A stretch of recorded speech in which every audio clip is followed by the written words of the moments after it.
Who are the Republicans opposing McCarthy's Speaker bid? Washington. Some of the hard-right lawmakers opposing Representative Kevin McCarthy, Republican of California, for Speaker have nursed grudges against him for years. Others have not even been sworn into Congress yet.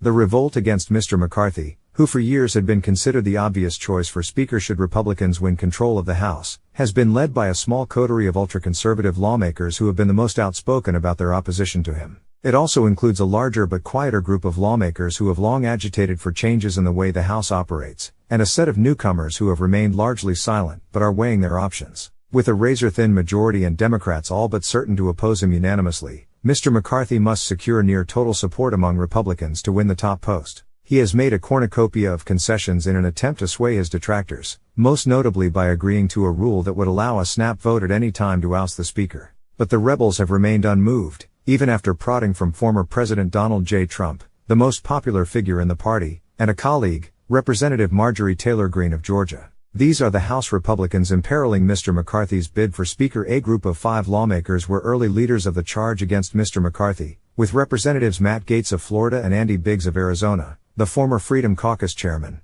emerging as the most vocal. The pair were 2 of Mr. Trump's most aggressive allies during his presidency. The group also includes Representatives Matt Rosendale of Montana, Ralph Norman of South Carolina and Bob Good of Virginia. Mr. Norman, an ultra-conservative lawmaker, wrote to Mark Meadows, then Mr. Trump's chief of staff, days before President Biden's inauguration advising him to urge Mr. Trump to invoke martial law, as reported by Talking Points Memo. Mr. Good, a self-described biblical conservative and former administrator at Liberty University, ascended to power after winning a primary against an incumbent Republican conducted by drive-through convention. He mounted the challenge after the incumbent, Denver Riggleman, himself an arch-conservative, faced backlash in his district for officiating a same-sex wedding for 2 of his campaign volunteers. Fueling the fight against Mr. McCarthy is a group of hardliners who have long complained that the House's power structures give leaders too much influence and have argued for changes that would make it easier for small factions of dissenters to obstruct and change legislation. Representative Chip Roy of Texas, the wonky former chief of staff to Senator Ted Cruz, who is steeped in procedural knowledge, has been among the most vocal advocates of such an overhaul.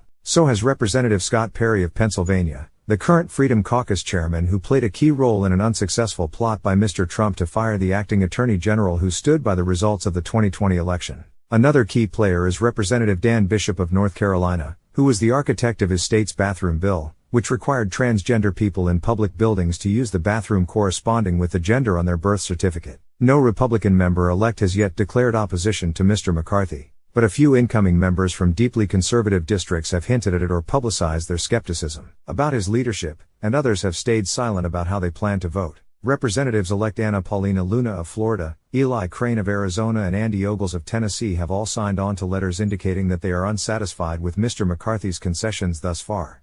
I've gotten a lot of emails from people telling me that they don't want me to vote for Kevin McCarthy, and I do listen to what my constituents say, Ms. Luna, who worked at Turning Point USA, the hard-right activist network for young conservatives, told Stephen K. Bannon on his podcast over the weekend. Mr. Crane, a former member of the Navy SEALs, has styled himself in the image of Mr. Trump, campaigning as an America First candidate who is pro-life, pro-Second Amendment and has the courage to take a stand against cancel culture and the radical left.